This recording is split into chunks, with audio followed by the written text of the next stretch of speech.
Let me start with a hard truth. People don't quit companies, they quit managers. And if that sounds like a cliche, let me tell you something. It's true now more than ever. Because today's workforce doesn't just work for a salary. They work for meaning, growth, and respect. And the person who controls most of that experience isn't the CEO, isn't HR, it is the manager.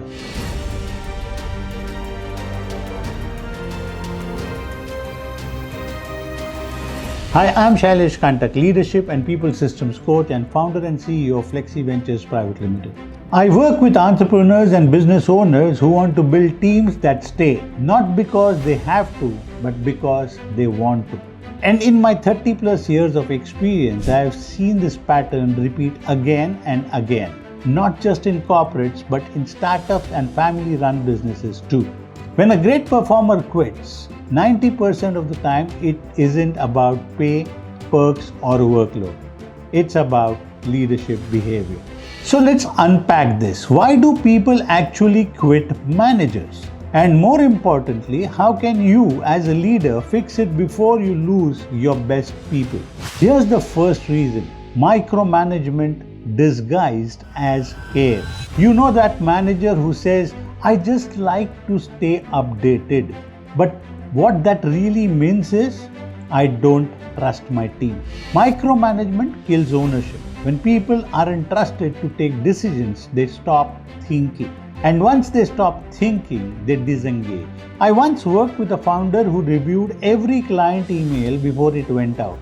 He believed he was ensuring quality. In reality, he was suffocating initiative. His best performers left one by one. Not because they didn't like the work, but because they weren't allowed to own it. If you constantly need to approve everything, you are not managing, you are controlling. And people don't quit control. They escape it.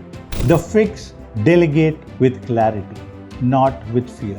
Give people clear outcomes, not step-by-step instructions. Tell them what success looks like, but let them decide how to get there. The second reason people quit: managers who talk more than they listen. We live in a noisy world, and employees today want leaders to hear them, not lecture them. When was the last time you asked your team, how are you feeling about this project? Or what's one thing that's slowing you down? Most managers don't, because they confuse authority with silence. But here's the paradox: the quieter you are as a leader, the more people speak up. When people feel safe to share their opinions, creativity explodes. When they don't, they do the bare minimum, just enough to stay off the radar. And the moment a better opportunity comes along, they are gone. So if you want to retain talent, listen more than you talk. Create moments in your week where you just understand, don't respond. It builds trust faster than any engagement program ever will. The third reason: feedback that feels like fear. You know what most employees dread? Not feedback itself, but the way it's given. Imagine getting called into a meeting and hearing your performance is slipping. No context, no data, no support, just criticism. It's demoralizing. People don't quit because they get feedback. They quit because they get bad feedback, vague, personal, or inconsistent. And the irony is, feedback done right can be your biggest retention tool. When you create a culture where feedback is frequent, safe, and specific, people start growing again. They stop fearing evaluation. They start craving improvement. The best leaders I have coached have one thing in common: they never save feedback for appraisals. They do it in the moment. Quick, specific, respectful. Hey, I notice you handle that client objection really well. Next time, try framing it this way for even more impact. That's coaching, not criticism. That's how you build loyalty. The fourth reason: managers who avoid tough conversations. This one's subtle but deadly. Some leaders hate conflict. They avoid addressing underperformance, attitude issues, or even team tensions, hoping things will magically fix themselves. They don't, they multiply. The result? Good employees lose faith. They see inconsistency. They think, why should I bother if mediocrity is tolerated? And soon the best ones leave because accountability left first. Leadership isn't about being liked, it's about being clear. Sometimes that means having uncomfortable conversations early, honestly, and respectfully. If you are avoiding them, you are choosing short-term comfort over long-term trust. The fifth reason: managers who don't grow themselves. People want to learn from their leaders who are evolving. If you are stuck in old habits, old methods, or old mindsets, your team outgrows you. I have seen managers complain, young people today have no patience. But the truth is, they have no patience for stagnation. They want to be inspired by leaders who read, experiment, and adapt. So if you are still managing the way you did 5 years ago, you are not leading, you are lagging. Growth trickles down. If you stop learning, your team stops caring. Now here's something that most organizations miss. Leadership training isn't a luxury. It's an insurance policy. We spend money training sales teams, marketing teams, technical staff, but we assume managers will somehow figure it out. They won't.